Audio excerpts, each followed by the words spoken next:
ರಾಮಕೃಷ್ಣಂ ಜಗದ್ಗುರುಂ ಪಾದಪದ್ಮೇ ತಯೋರ್ಷಿತ್ವಾ ಪ್ರಣಮಾಮಿರ್ಮೂರ್ಮುಹುಂ ರತ್ನಾಕರಾಧೌತ ಪದಾಂ ಹಿಮಾಲಯ ಕಿರೀಟಿನೀಂ ಬ್ರಹ್ಮರಾಜಶಿರತ್ನಾಡ್ಯಂ ವಂದೇ ಭಾರತ ಮಾತರಂ. ಕ್ಷೇತ್ರದೇವರ ಪಾದರವಿಂದಗಳಲ್ಲಿ ಶರಣಗತಿಯನ್ನು ಬೇಡ್ತಾ, ಕ್ಷೇತ್ರದ ಎಲ್ಲೂ ಗುರುವೀರೆಣ್ಯರ ಪಾದರವಿಂದಗಳಲ್ಲಿ ಶರಣಗತಿಯನ್ನು ಕೋರ್ತಾ, ವ್ಯಾಸಪೀಠದ ಮೇಲೆ ಆಸೀನರಾಗಿರುವಂಥ ಪರಮ ಪೂಜನೀಯ ದಿವ್ಯತ್ರಿಯರಿಗೆ, ಎಲ್ಲ ವಿದ್ವತ್ ಗಣ್ಯರಿಗೆ, ನೆರೆದಿರುವಂಥ ಎಲ್ಲ ನನ್ನ ನೆಚ್ಚಿನ ದೇಶಭಕ್ತ ಬಾಂಧವರಿಗೆ, ಮಾತಾ ಭಗಿಣಿಯರಿಗೆ ಹಾಗೂ ಎಲ್ಲ ಹಿರಿಕಿರಿಯರ ಪಾದಗಳಿಗೆ ನಾನು ಹಣೆಯಚ್ಚಿ ನಮಸ್ಕರಿಸ್ತೇನೆ. ನನ್ನ ನೆಚ್ಚಿನ ಬಂಧುಗಳೇ, ಬಹುಶಃ ನಮ್ಮ ಧಾರ್ಮಿಕ ಸಂಸ್ಕೃತಿ, ನಮ್ಮ ಪರಂಪರೆ, ನಮ್ಮ ಹಿನ್ನೆಲೆಯ ಬಗ್ಗೆ ಪೂಜ್ಯನರು ವಿವರಿಸಿಕೊಟ್ಟಿದ್ದಾರೆ. ಈ ಕಾಲಘಟ್ಟದಲ್ಲಿ ಇದನ್ನು ತಿಳಿದು ಮುಂದಿನ ಪೀಳಿಗೆಗೆ ಹಂಚುವಂಥ ಪ್ರಕ್ರಿಯೆಯಲ್ಲಿ ಇಡೀ ಹಿಂದೂ ಸಮಾಜ ತೊಡಗುವಂಥ ಅವಶ್ಯಕತೆ ಇದೆ. ನಮ್ಮ ಧರ್ಮಸಭೆಗಳು, ನಮ್ಮ ಧಾರ್ಮಿಕ ಕಾರ್ಯಕ್ರಮಗಳು ಇವತ್ತಿಗೂ ಇಷ್ಟು ವಿಜೃಂಭಣೆಯಿಂದ ನಡೆಯುತ್ತೆ ಅಂದರೆ ಖಂಡಿತವಾಗ್ಲೂ ಅದು ಸಾಮಾನ್ಯ ವಿಚಾರ ಅಲ್ಲವೇ ಅಲ್ಲ. ನಮ್ಮ ಗಣ್ಣಿಗೆ ಕಾಣಿಸುತ್ತೆ ಯಾರೋ ಮಹಾದಾನಿಗಳಿದ್ದಾರೆ, ದಾನಿಗಳು ದಾನ ಕೊಡ್ತಾರೆ, ಭಕ್ತರು ಬರ್ತಾರೆ, ಕಾರ್ಯಕ್ರಮ ಮುಗಿಸ್ಕೊಂಡು ಹೋಗ್ತೀವಿ. ಇದೇ ರೀತಿಯ ಕಾರ್ಯಕ್ರಮ ಪ್ರತಿ ಊರಿನಲ್ಲೂ ನಡೆಯುತ್ತಲ್ಲ. ಗಮನಿಸಿ ನೋಡಬೇಕು ನಾವು ಯಾವತ್ತಾದರೂ ಇತಿಹಾಸವನ್ನು. ಇಷ್ಟು ವರ್ಷಗಳ ನಂತರವೂ ಕೂಡ ಈ ಹಿಂದೂ ಪರಂಪರೆ ಇಷ್ಟು ವೈಭವದಿಂದ ಇಡೀ ದೇಶದಲ್ಲಿ ಬದುಕಿದೆ ಅಂದರೆ ಅದರ ಹಿಂದೆ ಎಷ್ಟು ಶ್ರಮ ಇದ್ದಾವೆ.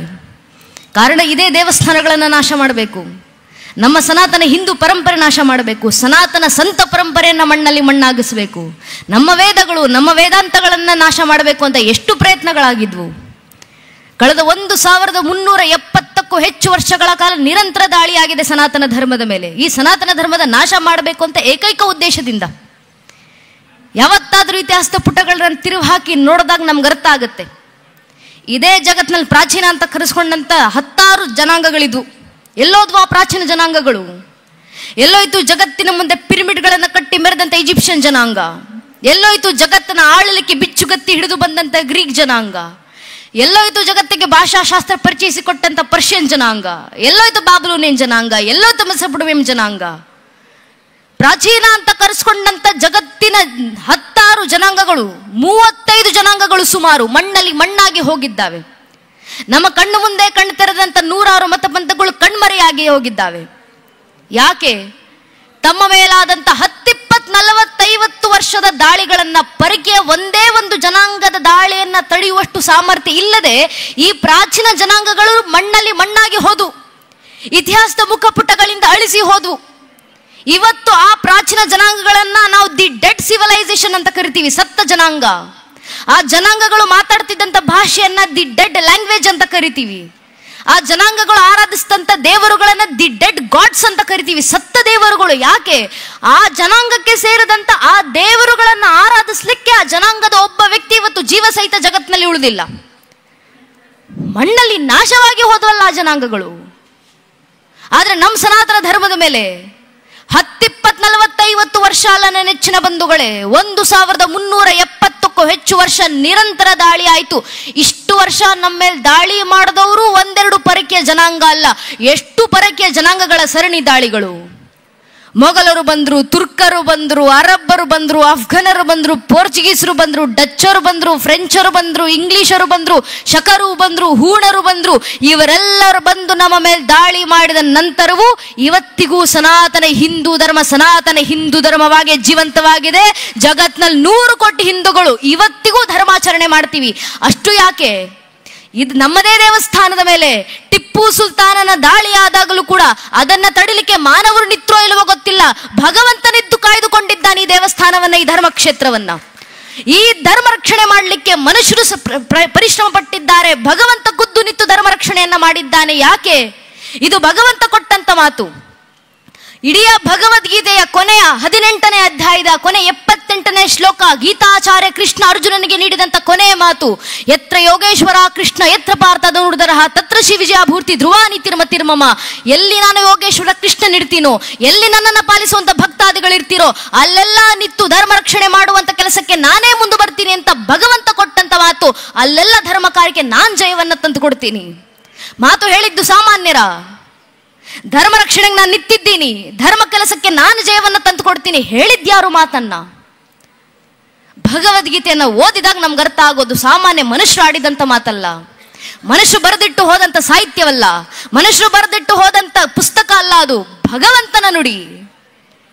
ಇಷ್ಟೆಲ್ಲ ಮಾತಾಡ್ತೀಯಲ್ಲಪ್ಪ ನೀನು, ಸೂರ್ಯನಿಗೆ ಉಪದೇಶ ಮಾಡದೆ ನೀನು ಹೇಳ್ತೀಯ, ಯಮನಿಗೆ ಉಪದೇಶ ಮಾಡದೆ ನೀನು ಅಂತ ಹೇಳ್ತೀಯ, ಯಾವ್ದ್ಯಾವುದೋ ಸಂಖ್ಯಾ ಯೋಗಗಳನ್ನ ಹೇಳ್ತೀಯ, ಇದರೆಲ್ಲ ಸೃಷ್ಟಿಕರ್ತ ಮೂಲ ನಾನೇ ಅಂತ ಹೇಳ್ತೀಯ.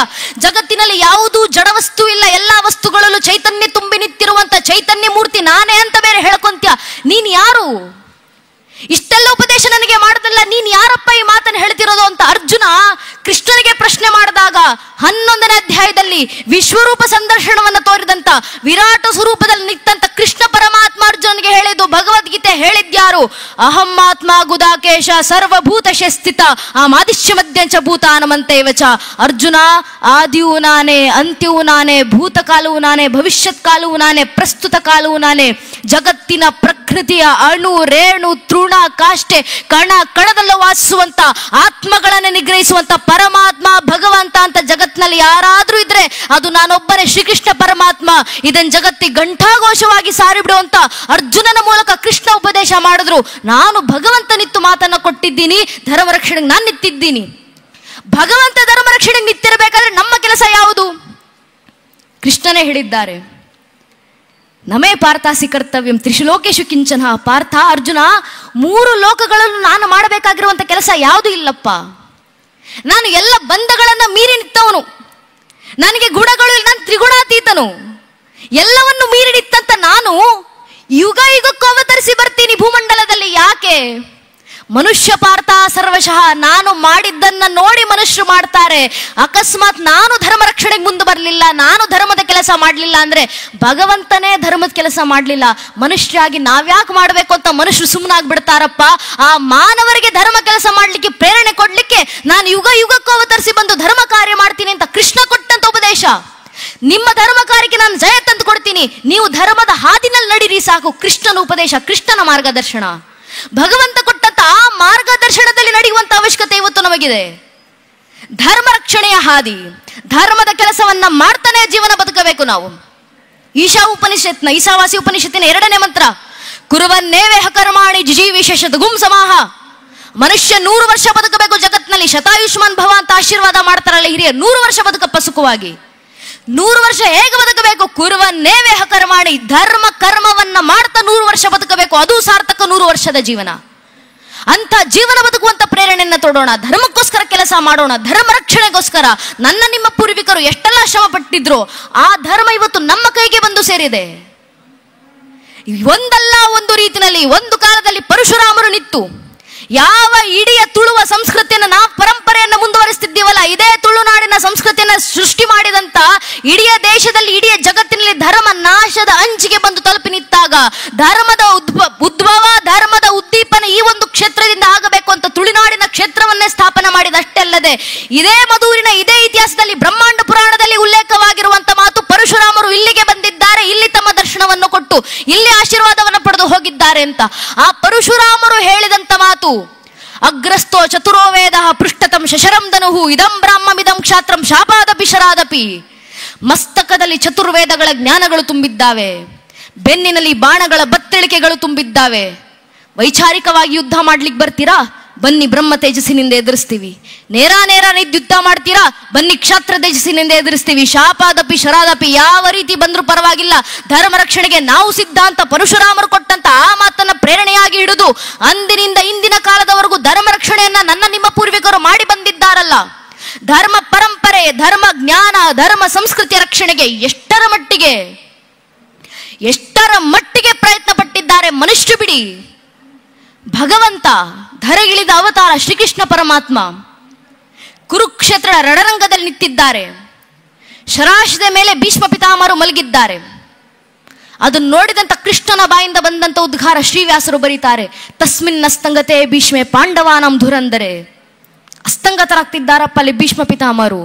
ಅಲ್ಲಿ ಭೀಷ್ಮರು ಮಾತ್ರ ಸಾಯ್ತಿಲ್ಲ, ಅವರ ಹತ್ರ ಇರುವಂತ ಸಮಸ್ತ ಪಾಂಡುಕುಲದ ಕುರುವಂಶದ ಜ್ಞಾನ ನಾಶವಾಗಿ ಹೋಗ್ತಿದೆ. ಯಾರು ಸತ್ರು ಪರವಾಗಿಲ್ಲ, ಅವರ ಹತ್ರ ಇರುವಂತ ಧರ್ಮ ಜ್ಞಾನ ಸಾಯುವಂತಿಲ್ಲ.